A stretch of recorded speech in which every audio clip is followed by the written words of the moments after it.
Quentin, welcome back to our second hour of Community Connections here on 103.5 FM, The Sun, located here in the Sun Prairie Media Center. And we have a large panel today of several folks, expecting one more person to arrive here shortly.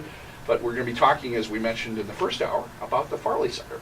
And for those of you who aren't familiar with its work and kind of the legacy of Gene and Linda Farley, who were two people who moved to Madison, I think, about 1982, I believe, after having started their young married career as physicians out on the Navajo Reservation in the 50s, living in upstate New York, in other places, just doing amazing work in the world, proponents of single-payer health care, of environmental problems, and seeing a synthesis that's involves the arts in all kinds of social justice, sustainability issues in many different dimensions. So we're very pleased throughout the next hour to be able to shine a light on that work and talk about an exciting event that's coming up. So welcome to all of my guests. And I'll tell you what, I'm going to start with Shed, and I think we'll introduce each of you as we kind of bring other things into the discussion. But yeah, as I mentioned, we have Shed Farley here, who's the director of the Farley Center. Also, Bobette Rose, who's the Farley Center art coordinator. Karen Ruppin, who is the death awareness educator and a Farley Center artist. And Christopher Brockle, who's the executive director of the Feed Kitchen and Healthy Food for All Dane County. And so there are many aspects of this that we'll be able to get to in the next hour. We're also expecting, hopefully in a moment, Christopher Hindle, who has several sculptures in something called the Natural Path Sanctuary for environmental land art exhibit. And the Natural Path Sanctuary is one aspect of in which literally the legacy of the Farleys is living out. Gene and Linda are buried in this natural burial ground that is an option for folks and whose work also helps sustain the larger center. So I'll stop talking and I'll bring you guys into the conversation now. So welcome very much to our first edition here of Community Conversations. Good morning, John. Good morning. Glad to have you all here. So Shed, actually, we'll punctuate this throughout the hour because part of the timeliness of our being here is that you guys have a really remarkable event coming up. So we'll backtrack in a minute more to the general purpose of the Farley Center, but tell us about the event and the dates and how people can find out more if you could. Okay, so which amazing event are you talking about? Well, the one that your wife kind of organized us all around, or the series of events, whatever you want to do, Shed. But so there's two. The obvious one is our art gallery display at the Overture Center. Okay. And I'm actually going to let our artist talk more about that. Yeah, I think that's one of the main reasons we're here, but there's other stuff going on too. So let's start with that, though. So the art program is something that Bobette has actually put together, and Karen has been quite involved in lots of aspects of that. And this year, for the first time, this is our third show. This year, for the first time, we are having we had a professional photographer out to photograph the artwork, and it is being displayed at the Overture Center in the Playhouse Gallery. In the Playhouse Gallery. So it's ongoing right now. It's all put in. It's all displayed and open to the public until October. Till the end of October. Just speak up just a little bit if you could. Yeah. And no, that's good. and then with this, we'll also have a open house for where the artists will be there. We'll be there, and people can come in. Open bar? No, cash bar. Okay. So let me we'll draw. talk more about that. We'll draw you both into it in just a second. Just in general, though, folks want to find out about the Farley Center. I think it's farleycenter.org is the website. Farleycenter.org. Okay. So then I'll just mention the other one that's we're pretty excited about is this coming weekend, and that's our food recovery dinner. Thanks to Chris. And I'll let him talk more about that because he's just better at it. But I will say that our whole mission involves food justice. Yeah. Justice of any sort. and food justice is part of it, and this is what this whole thing is. And for folks who don't realize this, I used to be the director of a group in South Madison, but in many aspects of our community, food justice is front and center. Slow food program that is nationwide now, that in many ways started here at the UW, is all about bringing food into the larger social justice struggle. Part of it's getting together and breaking bread and all that thing, but some of it is bringing in, as I saw at an event that you had recently, immigrant communities who are growing food and sharing their culture that way. Anyway, we'll explore this more throughout the hour. What the Feed Kitchen is doing is bringing, of course, a diversity of culinary expressions into every corner of the community. So it really is front and center, this food stuff, right? It really, I mean... And your mom and dad embraced that too, right? Absolutely, because we are a land-based nonprofit. Our land is what we are. Yeah. And that includes the cemetery, as you already mentioned, but we also have 12 individual farm businesses growing organic. So for folks who aren't familiar, you're located just southwest of Verona off of 151.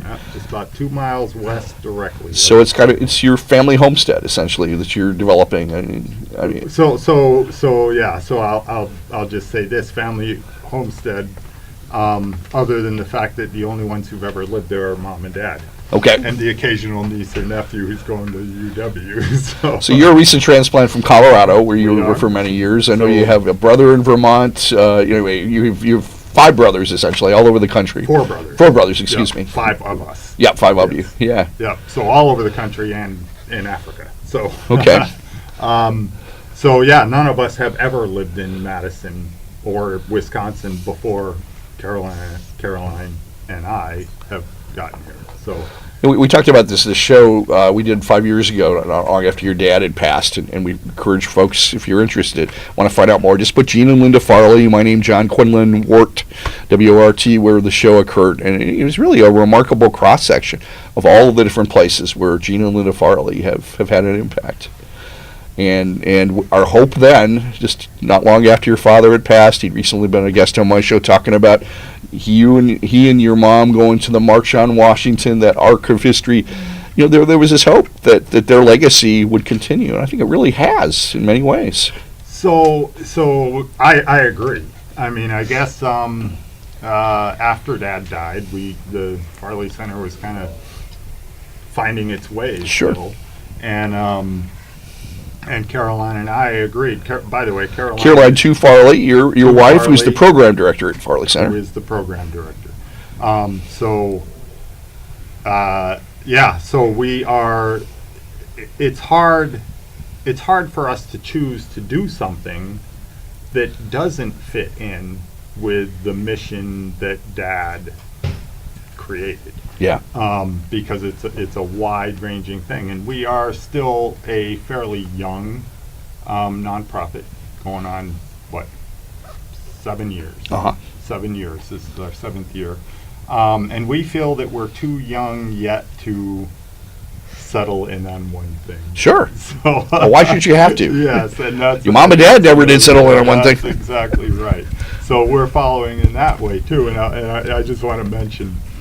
One of my earliest memories in life was my grandparents coming to babysit the 4 boys at the time, maybe only 3, nope, 4. Living in upstate New York then? Or? Living in Trumansburg, New York. Yep. And my grandparents coming to babysit us so that Mom and Dad could go to the March on Washington. And I didn't realize that until quite a long time after, but I have this distinct memory in my head. One of the things I remember about that conversation with your father, and he was in the company of Vel Phillips, probably the most iconic, accomplished civil rights leader in Wisconsin, Malele Chikasa Anana, who's the editor of Mojo magazine, a local African-American community, also with a... But he talked about, and the 2 women amplified this too, that March on Washington in August of 1963 was the catalyst for things that rippled out for decades. Again, it seems like that just epitomizes who your mom and dad were. It really, it really does. It's our entire life growing up, myself and all my brothers. But yeah, we were kind of saturated with with this kind of philosophy, and it stuck with every one of us. All right. So they did a great job of doing that. I'm not saying that we're going to match the achievements of mom and dad. Oh, the bar's too high for anybody to try for that, but you can come part way. We're gonna come part way, and we're gonna let it continue until someday, 50 years from now, we'll catch up with all the things that they've done. No So, question, no question. Well, I'm going to keep things simple for myself and just go around in the order, the circle here. But Karen Reppin, again, your role, got the wrong glasses on here, but is the death awareness educator for the Farley Center. You're also a Farley Center artist who'll be participating in all of this. But you and I had a conversation a couple years ago in the context of the visit of Stephen Jenkinson, who's a person who works in the area of death and dying. We did this in coordination with a mutual friend of ours, Mary Summers, who I met in 1979 in French class at the UW, but who's a midwife, and who talks about kind of the cycle of life. She's actually training now, I think, to be a doula. Anyway, someone who works with death and dying issues. But I guess related to all of this, again, we're talking about the legacy of two folks who have passed from this earthly existence, and yet there is still meaning in their lives. We are honoring them. In some ways, this is part of the grief process, the celebration of their lives. Anyway, do you have any reflections on how what's happening at the Farley Center and the NPS, this natural burial ground, how all that relates? Yeah, the first time that I heard about the Farley Center, I was working at what is now a Grace Hospice, and was in the PR and communications area there, and preparing for the 25th anniversary of that organization, and heard about Jean and Linda as two of the founders of that organization, and they made such an impact. The more I heard, the more curious I was, and eventually, I think maybe many years later, I was working at another hospice, and there was going to be a presentation about the Natural Path Sanctuary, which is a natural burial ground, or green burial ground, and Chet will talk more about that in a while. But I went out to interview the cemeterian at the time, Kevin Corrado, and walked the land. And he told me not only about the sanctuary and the burial ground, but all of the other things that happen at the Farley Center. And we're talking social justice, sustainability, plus the thing that's near and dear to my heart, which has to do with matters related to end of life. Yeah. And I'm quite a proponent of just believing that death feeds life, and that we need to explore our own personal beliefs about it, but then also as culturally, how we approach death, and most of the time, avoid approaching death. And so over the years, there have been opportunities for me to get more involved at the Farley Center, and one is an environmental art project that I guess maybe your viewers and listeners would maybe reference somebody like Andy Goldsworthy does environmental art, or Tim Van Tiesenhausen from Canada. Art on the land, art that emerges from. It's a synthesis from what the artist is inspired by and what is available on the land. And I don't know. I don't know if I want to do your job for you, but I'd hand We'll the do that. baton. Okay. Just one other thing that I wanted to pick up on before once we get around the table, we can go back and forth a little bit more. But I was just thinking back to that show we did a couple of years ago, and Stephen Jenkinson's thesis was a lot what you're saying. We separate out death. We distance ourselves from it. I was fortunate enough. My mother's best friend was a woman named Shirley Holzer Jeffrey, who lived over in Wauwatosa. She was a contemporary of Elizabeth Kubler-Ross. She wrote a chapter in her book, Death and Dying, about her experience in losing a foster son to cancer at an early age. And I always just learned from that experience and learned from Elizabeth's experience later running an AIDS hospice in Virginia that was misunderstood, partly because of the stigma against AIDS, but partly against the stigma that we have about dying. But when the naturopath sanctuary was first proposed, and Shed, you may have some ideas on this, it wasn't necessarily welcomed by the community. There were concerns about groundwater contamination or all kinds of other, absurd concerns that just weren't there.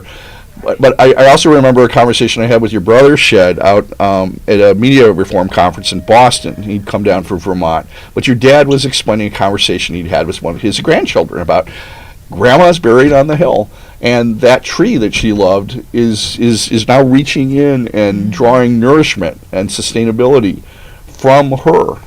And she would be so pleased by that. But anyway, how do we take the stigma and the fear, the misunderstandings and ignorance that lies around death and use experiences like you're going through, use art and education? I think just participating, and there are more and more opportunities where people are invited to bring the dying time of people back to the family and friends and home, and hospice can assist that. So can the new I guess it's not really a new role of end of life or death doula, who is somebody that's sort of explain what a doula is. Oh boy. I'm sorry.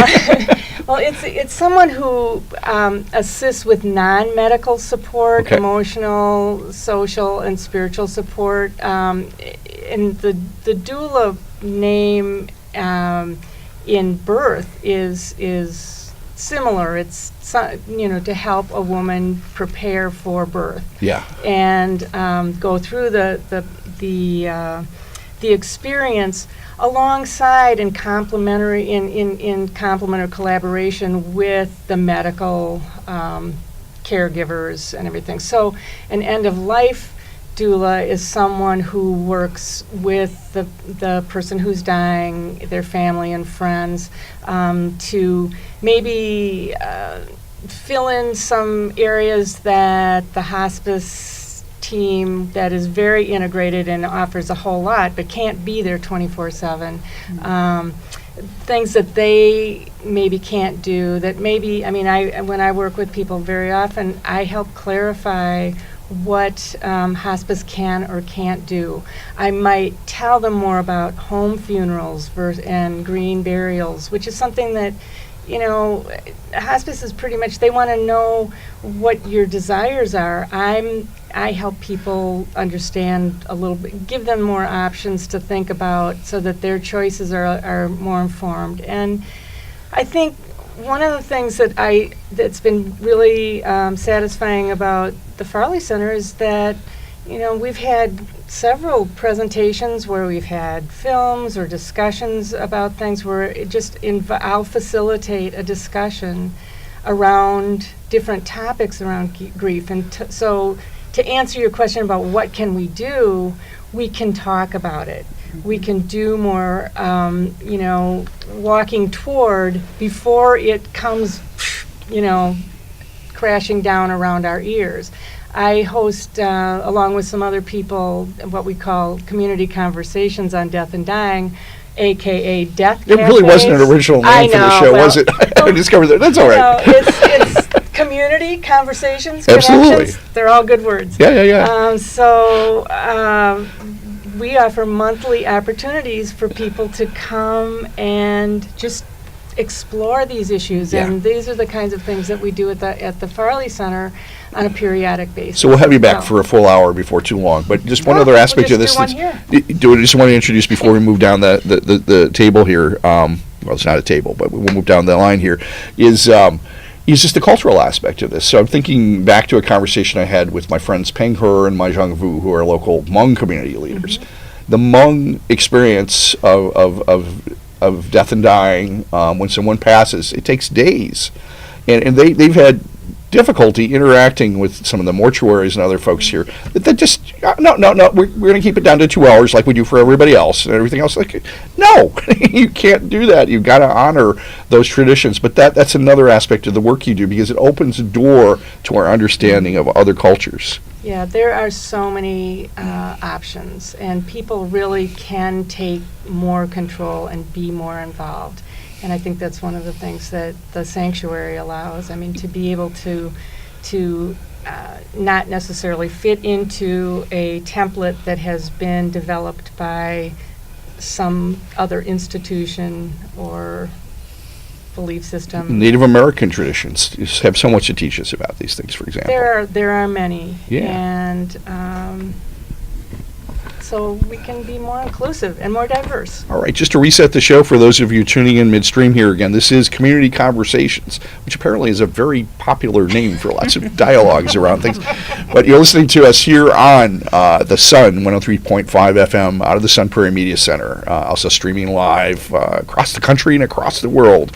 So we're looking forward to many conversations like this. At the moment, we're talking about the Farley Center for Peace, Sustainability, and Justice. Peace, justice. Justice and Sustainability. Okay, wrong order there. And we have a very distinguished panel here, and we'll move a little further down the road and talk to Babette Rose, and she's the Farley Center Art Coordinator. Hi, John. Hey, good to have you here. And yes, so not to ask you to shout or anything, but you're speaking a very conversational tune. There you go. So we'll get out there. And yeah, just tell us a little bit about this event that's coming up, but generally how the mission of art intersects with social justice, if you could. I met Gene in 2012. Yep. Actually, so I don't have as long, maybe a relationship. And he with him, passed but away in 2013. Yeah. We he actually wanted to start an intentional conversation with some artists. I think he had been thinking about it a long time as part of his just philosophy that the arts has something valuable to give into the discussion on peace, justice, and all the things he was interested in. That creative voice was important. But so when he invited me into the conversation, it was, one, we connected on that level, but he also wanted to know how he could intentionally invite artists out and become involved in the center.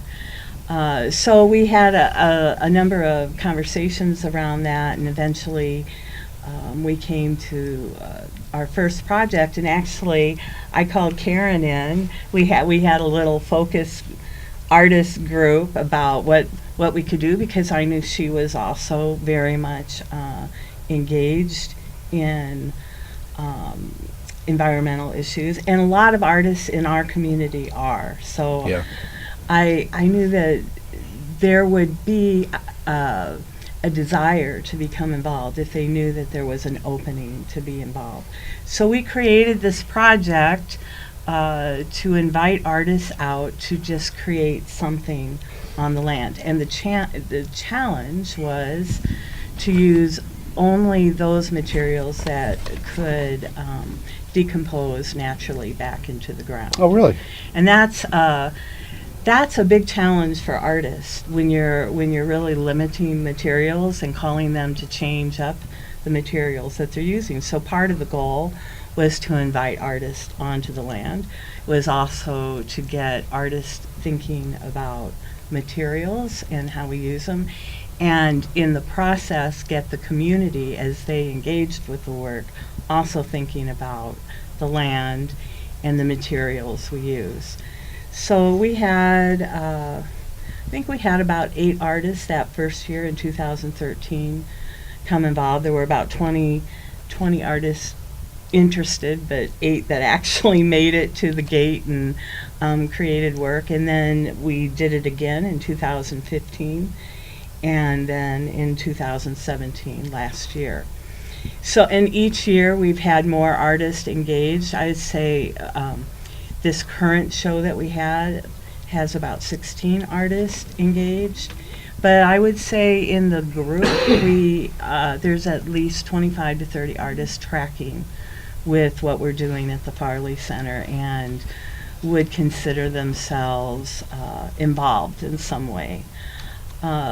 So what we did differently this year than last year is I wanted to extend just the impact and the footprint of the show. And as Shed already mentioned, we hired a professional photographer to come out.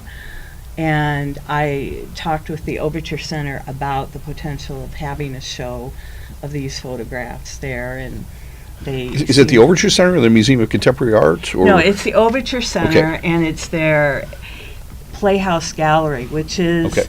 the gallery on the lower level, which is chosen by the Overture Center. The people who show there are chosen by the Overture Center. Just trying to picture the layout. I mean, there's that atrium with the glass ceiling, and then looking down into the lower the level. Playhouse Is Gallery this more is the gallery you walk into if you come in from the back side, from like the direction of the museum? from the direction of the parking lot. Parking lot. Okay. All right.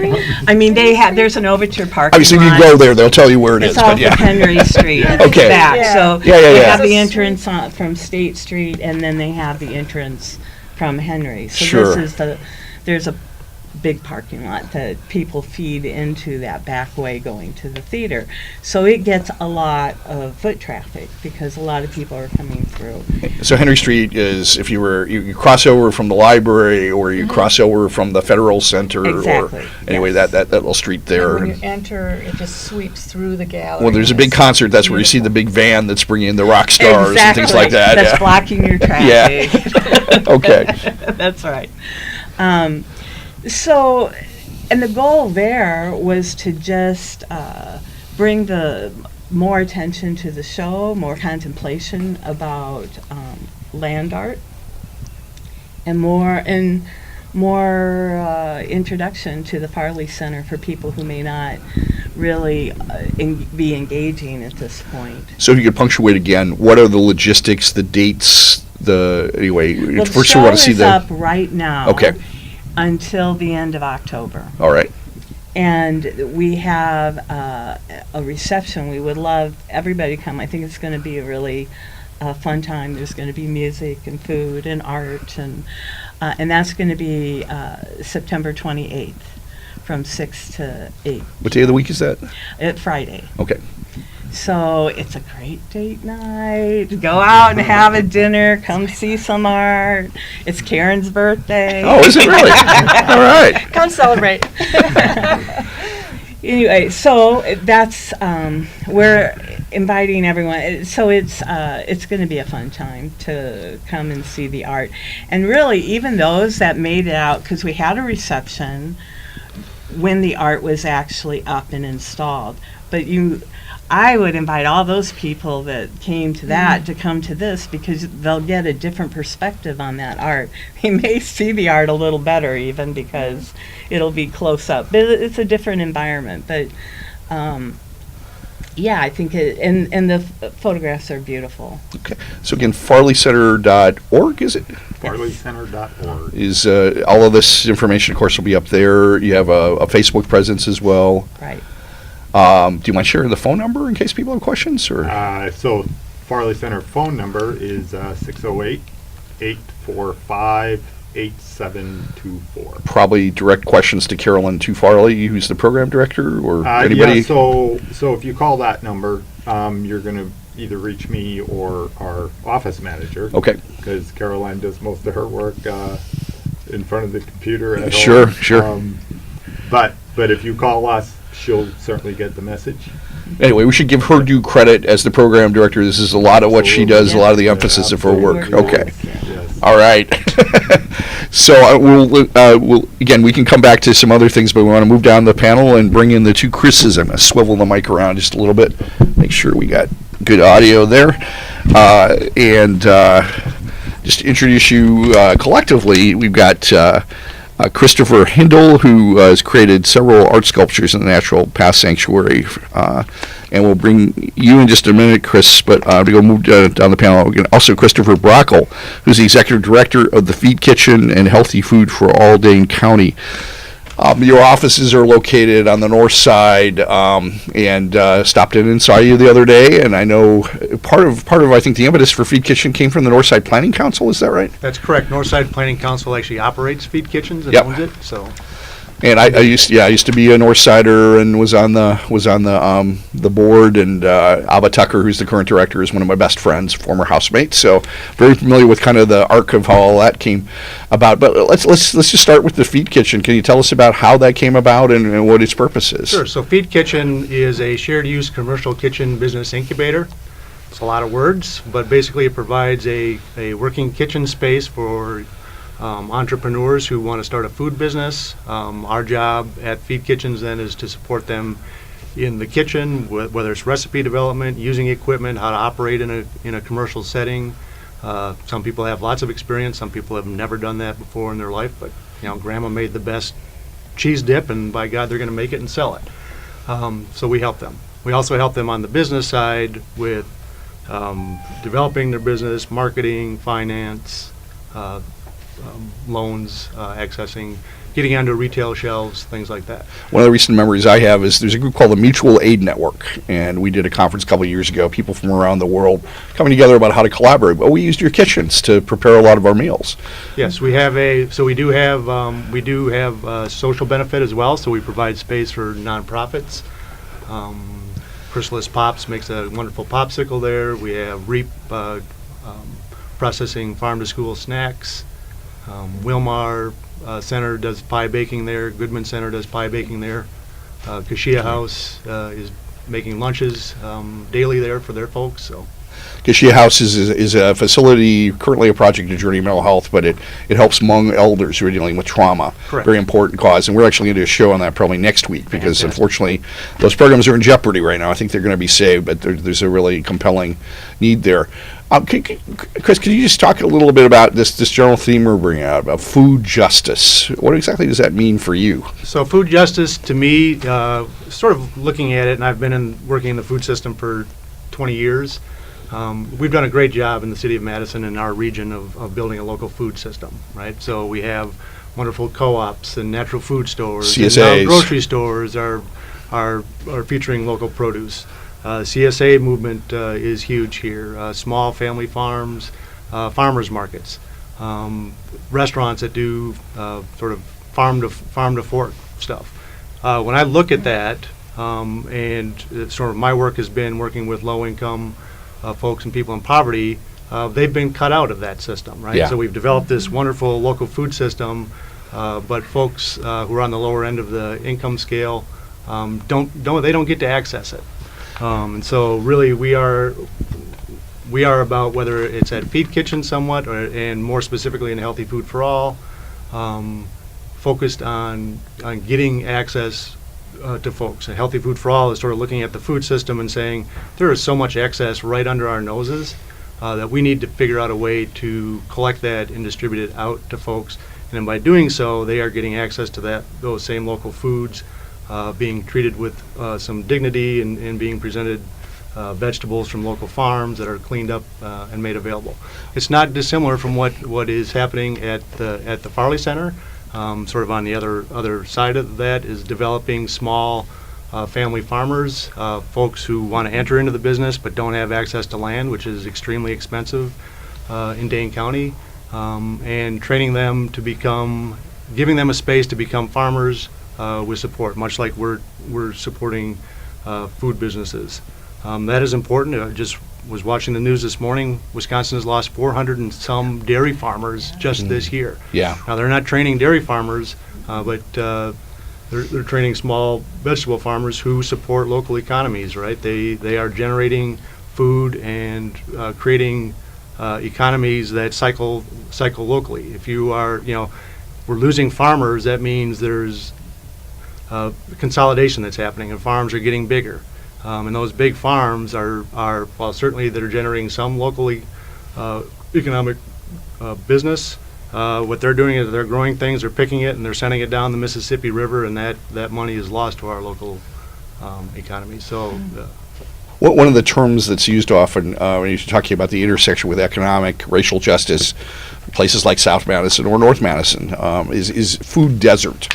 And I've heard an interesting spin on that recently. So, for example, the North Madison community, a Kohl's grocery store went out of business at the local mall, and for a long time, Walgreens was the only place where a lot of people could walk to and get things. Eventually, Pierce's came in, now the Willie Street Co-op.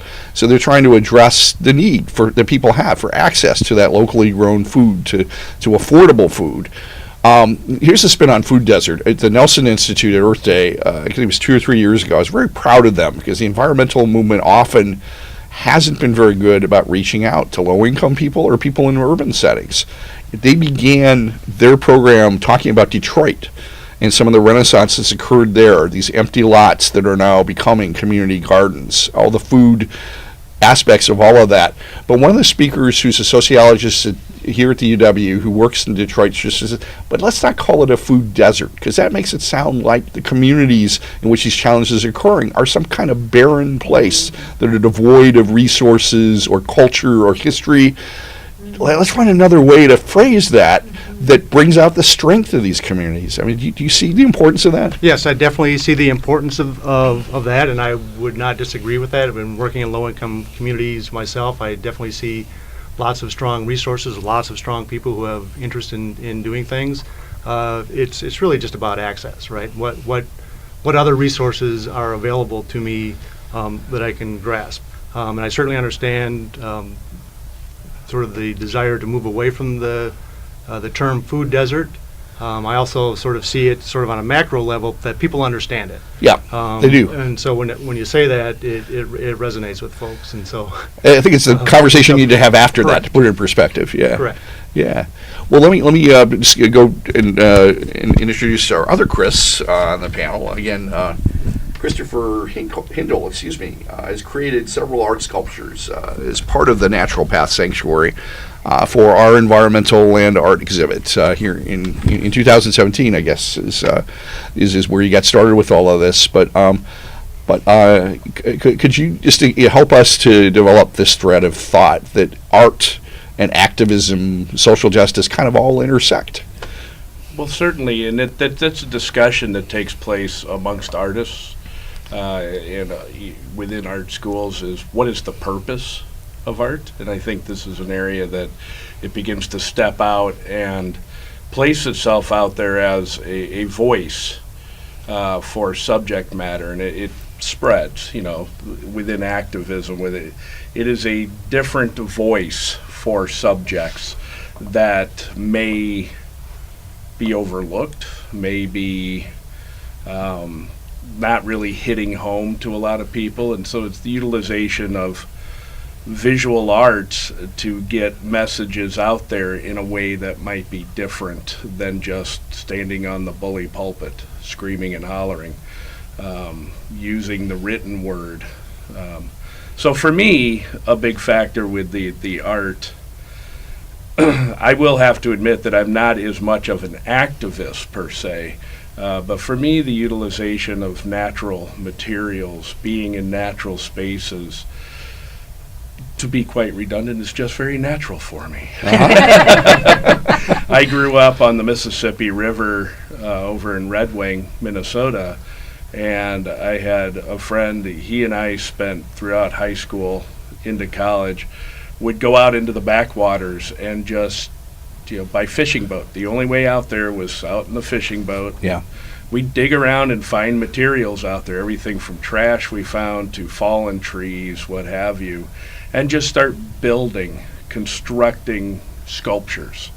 Part of it was the idea that they weren't places that people were going to readily see them, but it was the discovery aspect. The hunters going out there in the fall, going back in their boats, and what in the, this 20-foot tall structure standing out in the middle of nowhere in a flooded area. So for me, the use of the natural materials, working in the natural space, is kind of about origins, kind of about availability, accessibility. We talk about accessibility with food. We talk about accessibility with a lot of things. For me, it became accessible because I didn't have money to go out and do bronzes. I didn't have money to spend on a lot of really cool materials. So I found a way around it. How do I express myself utilizing what's literally at my feet? And this show, I think, in some ways, is kind of that. Yeah. It allowed us to go out. It not just allowed us, it impressed on us, go out and find the art. Make the art with what you scrounge up from the ground. The sustainability of materials is that we don't make materials necessarily. We go out and find them. We utilize what's available to us. It goes back into human history. It's cultural. It's everything. For me, it's a very, very deep-seated process of making art. Well, thinking about the places you grew up, what I like to do whenever I can not be in a rush to get up to the Twin Cities is to travel along the Mississippi, up 35 on either side. But the part of the world where you grew up, I think it was Marquette and Joliet, basically talked about, of all the places they traveled in the world, the Mississippi River Valley and the bluffs and this communal with nature. I mean, it was just one of the most precious places on earth. Oh, yes. Incidentally, both, I'm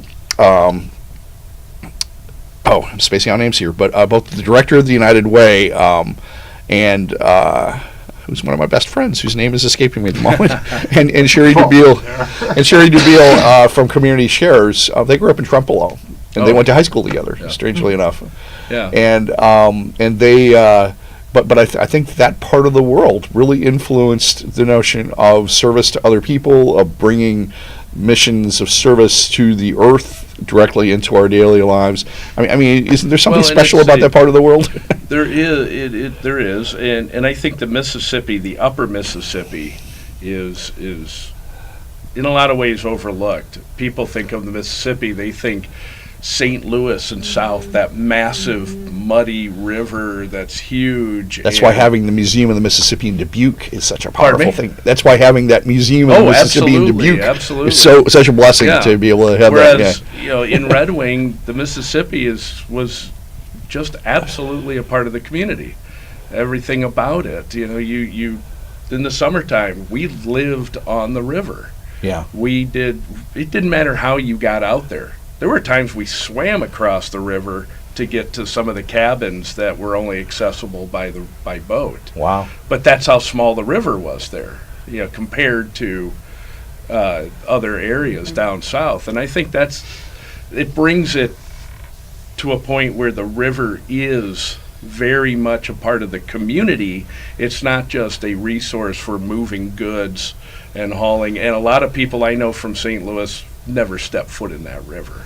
They know it, but they never step foot. So part of the reason I bring that up is we take for granted all of the wonderful natural resources that are a part of the state and this region. Mm-hmm. Here's another example. My aunt and uncle, my mom's sister and her husband, my uncle grew up in working class Massachusetts, but he eventually, through the GI Bill, got his degree through Harvard. But anyway, he ended up in Ethiopia. He was an advisor to Haile Selassie, the emperor. He got to travel to 150 countries. But they came to see me when I started school in Madison in 1978. They traveled through southwestern Wisconsin, where the Farley Center is. They said that was one of the most beautiful places they'd ever experienced. The unglaciated area, the rolling hills, all of those other things. And Babette, let's maybe just bring you back into the conversation. How does that landscape influence your embrace of the arts, and then how it relates to social justice? Yeah, that's a great question.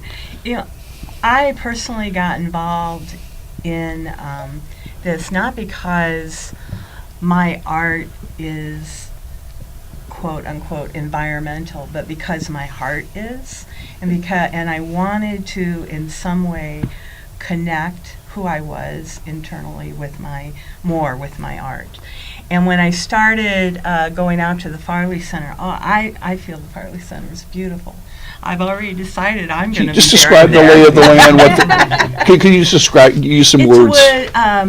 Well, the part that we do the installations in, it's like a forest. It's a woodland area. But it's rolling hills. It's not just. Some people have the stereotype Right. Wisconsin is a flat place, but that's not a flat place. No, it's definitely, it has its hills. It's got a pond. It's Yep. got various trees. It's like going into the woods. Yeah. And and it's a very quiet place. So unlike, and I love the Arboretum, I go to the Arboretum a lot, but you still have like the city sounds hitting you in the Arboretum. You go out into the MPS woods, and it's Well, just it's quiet and peaceful. the Arboretum. I lived across the street from it and used to walk in there every day. But it just occurred to me, every single plant was consciously planted by someone. It's not It's not the same kind of natural setting. That's really true. And what's also different is that it's in the Arboretum, rightfully so, it's planted for a purpose, for study, for Yeah. research. So it's like you can look, but you cannot touch. Yeah. You're not really, I don't feel as connected to it as when I'm walking out at the Farley Center. And the one thing I really love about Farley Center, and invite all artists to kind of come out there and explore, is that they're just so open to you doing. I mean, I don't think we could have done the installations in any other place, because the premise of the leadership at the Farley Center was, well, if it can grow back, you can use it. Yeah. You can, this is a sustainable thing. You can't take anything permanently out. But, and Karen did a project of weeding some grasses. That it was quite beautiful, and it was just a way of manipulating some of the wildlife and growth out there. And so I think it's a very inspirational place, and it's a very beautiful, peaceful place. And I think that the fact that it is it's a burial ground, which you kind of lose track of that, because it doesn't feel like what we think Doesn't of feel as like a burial. cemetery, It not feels little like the plots woods, or- and yet there is Yeah. something very spiritual happening there. Yeah. And that a lot of people who do come there are going through their remembrances of the people that they have buried there. So there's I think in that way there's a lot of just inspiration happening as you're walking through that. We had in our first group of artists, one of the artists had bought a burial plot out there, and she created a piece over that particular, I don't know if they're plots or not, but in the place where they had chosen to be buried, her and her husband, she created really a beautiful art piece to just kind of commemorate it, to just kind of she wanted to engage in that space and in that land that she and her husband had chosen. So that happens within the context.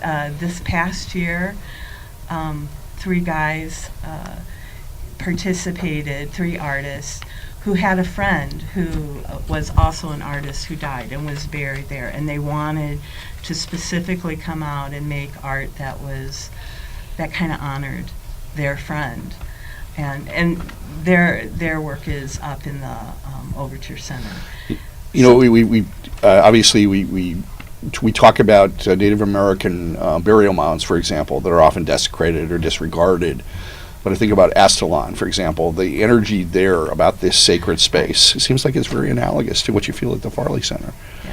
And those of us in mainstream culture, so-called mainstream culture, need to, those Native American values, those understanding our connection with those who went before us is really important. Well, I think that there are many cultures that understand that a little better than our particular culture, and part of that is, I mean, I'm not no expert on burial grounds, but part of that is the way we've chosen to bury our people. But when we get into this more natural space where there's a more energy between us and the land, I think we are more able to feel that spiritual connection. I knew the time was going to fly. We're down to about our last 5 minutes, but there's just one other general theme I want to bring in. And Christopher, Brockle, I think you might be the best person to comment on this, but I have a good friend named Hetty Lamar Rudd. She's an amazing photographer, community activist. She was involved with that Study Circles on Race program,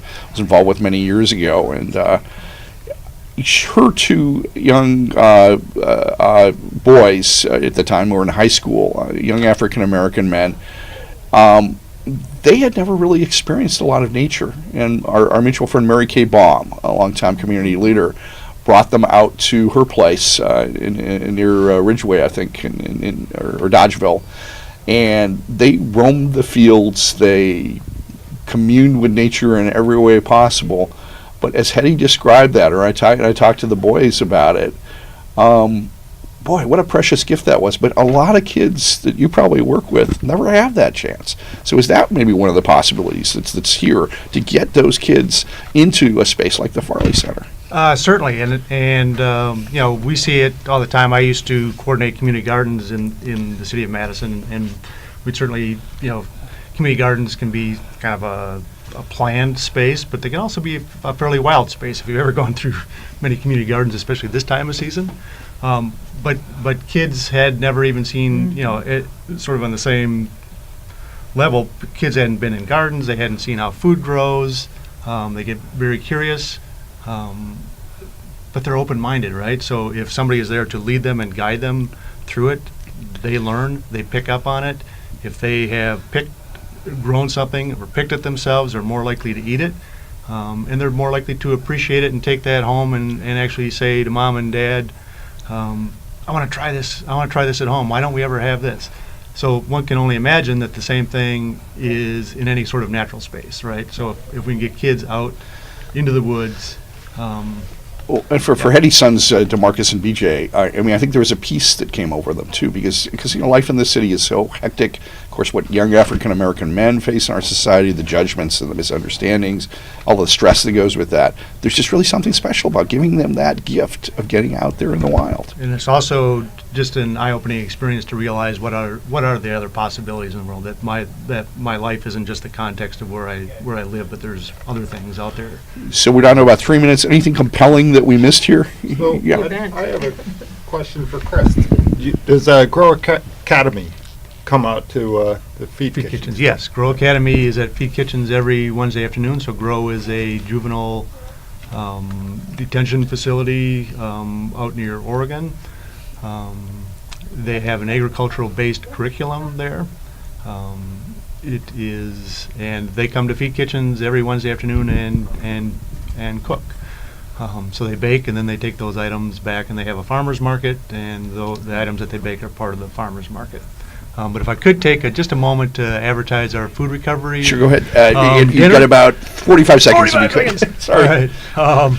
So the Farleys are doing a wonderful thing and partnering with us and offering us space on their land to hold a dinner. We are recovering food from local farms. I have two local chefs, Laurel Burleson from Ugly Apple and Tony Clark from Cafe Costa Rica, who we are going to be presenting with recovered excess farm produce this week, and they are going to come up with a menu very quickly throughout this week based on items that we present, and we'll be offering that dinner 5 o'clock this coming Saturday evening at the Farley Center, and folks it's a ticketed event, so they can go to our website, hffa.org, to get ticket information. So all of you are welcome to come back at any point to continue to talk about the Farley Center or some of the other specific work you're doing. Thank you so much for joining us. This has been Community Conversations. We got about 30 seconds here, Shed, but farleycenter.org is a place where you can find out more. Could you punctuate again these two upcoming events, what the dates are? So the date for our food recovery is the 22nd. Yes. Okay. And the date for our Fall Fest I haven't even talked about yet. October 14th.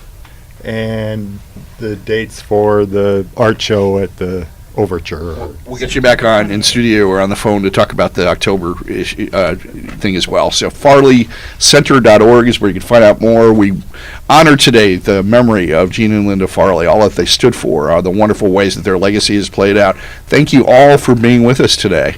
You really, this is a very appropriate way to get this community conversation started. So thank you so much. This is John Quinlan for Community Conversations here on the Sun 103.5 FM. Thank you so much for joining us, and have a great week.